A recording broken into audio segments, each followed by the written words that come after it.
So, Deputy Prime Minister, you can ship cattle at up to 30, but if you were on the 55 bus, you got 33.8. If you were on the Tottenham Court Road tube, 35.2, and if you're on the train at Charing Cross, 32.6. 35.2 on the tube. That is unbelievably high.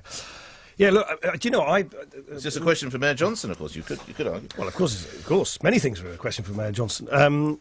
Look, I think the problem we face as a country, isn't it, is that we don't kind of...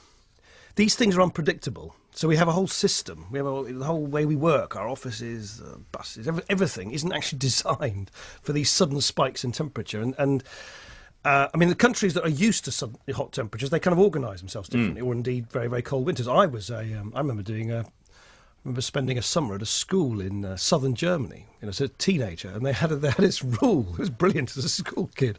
They had this rule that if the temperature, I need to check, I think if it went above 27.5 degrees, suddenly, literally, the moment the thermometer, there was a great big thermometer out in the playground, well, it was a secondary school, so, the moment it went above 27.5, the school ended, you just could go home. Really? Yeah, it was just like, that was it. I remember it in Germany, it's called Hitzefrei, there you go. Yeah. You were studying there, were you? I did an exchange, right? Because I was a German. I studied German at A level. But anyway, so what I'm saying is that this was in Bavaria. They're used to very hot summers, and so their school system, their transport system, the air conditioning in their offices are ready for. We don't have that in London. We're not ready for this. Now, then the question is, what should you do about it? I mean, I have to say, I think 35 degrees. That's brutal. That is pretty brutal, and you do need to be careful, particularly if you've got, if you're frail, you're recovering from illnesses, if you're elderly, the very young. You do need to be. I notice my very small kids; they just don't drink.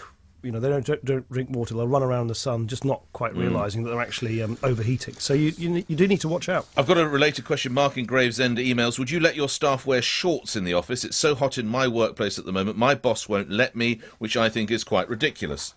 Well, I don't want to intrude on the office of politics there. I mean, what about if your colleagues I was padding around. I was shorts?